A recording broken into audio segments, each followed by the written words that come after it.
daawada waxaan ku suganahay koonaha galbeed ee magaalada qadiimiga isla markaasina taariikhiga ah ee Saylac.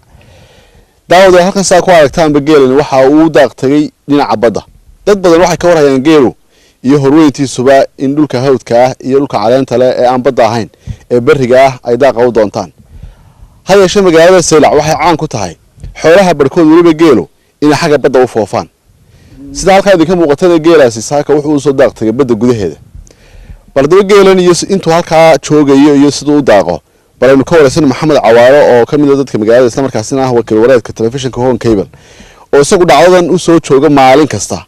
sidoo kale Baaruud oo isna odayaasha magaalada kamid ah ayaa isna noo warbixin doona.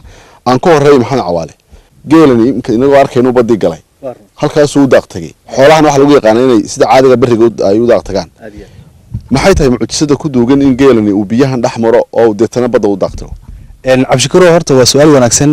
waxa jirta wadiyaarka bankan soo marnay birta ku yar geedkan geelu cunayna waxa la dhahdaa takhay waa geed xaraad waana geed aad ugu dararaan marka ay dhasho hashu maaragtay oo caano badan laga helo faa'iidooyin fara badan buu geedkan u leeyahay geela.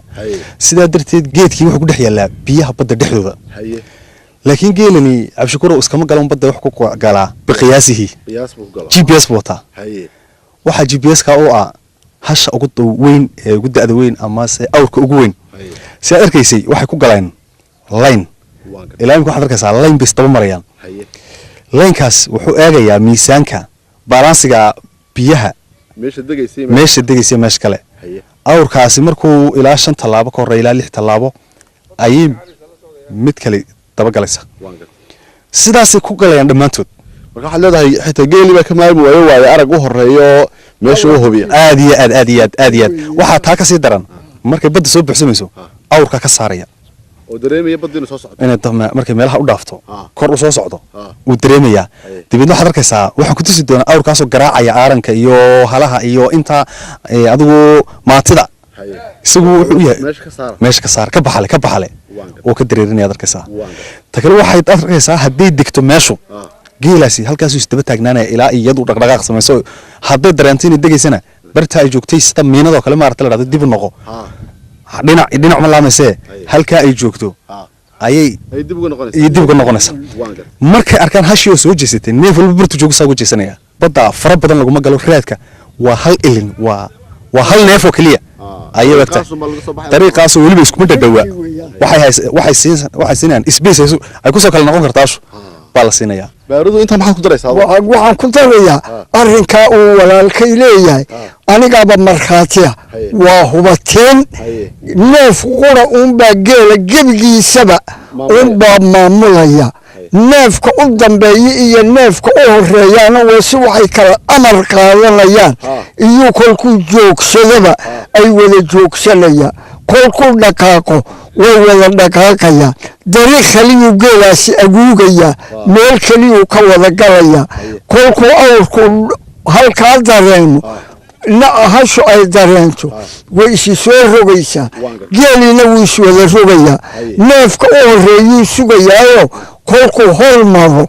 يجي جبجي واحد أنا ولا دبر مرة ما قالت سيدابو أمريكي كل يجيل أدب مع سنتين هدي داود يالجيل وسيدا سياد أركتين وبدأ وجود دكتور محاد كفلان كرتا حبك الله داتشيو أريجا كنا النواحي قد دجان حبيت كهوسي ما دد دجمة السيلع هل كان ودجان كبريسلي وحنا وكويا لا أنت أوضح حيسا دجان كتغشية سيدا كله دجان كحدود كويا لا لو يعدي waxaanu halkaasi ku aragnay jees halkaasi degan oo qayb kamid ah ariga gaar ahaan maqasho ay saaran tahay geed ku yaala kambalka gurigaasi isla geedkaasina waxa hoos fadhiyay odayga reerka waxaana uu telefishinka Hon Cable uga waramay qaabka arintaasi ay u sameeyaan. wadaasha meesha kamid ahay wax walba waa barasho waxaraha geedka markay abadaan bilbay ku abadaan bisha kolkan sii daynaba geedka maraa geedka u shawarin lacnaa waxaraha baa daaqa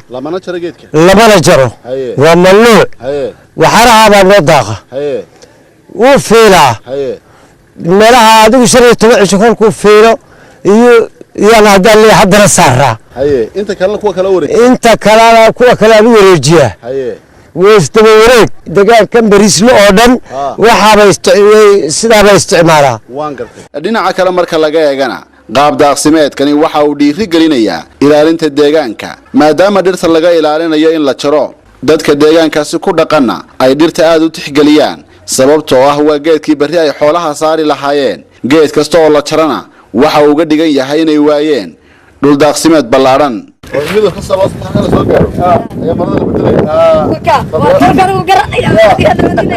meelaan sidaasi uga fogeen geedka ay xooluhu saarnaayeen waxaanu kula kulannay qaar ka mid a haweenka oo halkaasi ku samaynayay alool waxaana ay nooga warrameen howlqabadka aloolkaasi iyo qaabka aloolkaasi ay u samaynayaan labada dhab oo laga sameeyo dumar 10 islaan wada ku fadhiis waa la wadaya hadeedu naga dhamaaday waa ka loo furaya wadagii aqalkaas dhistiilan cabdishakuur dayib maxamed Honkebel TV magaalada Saylac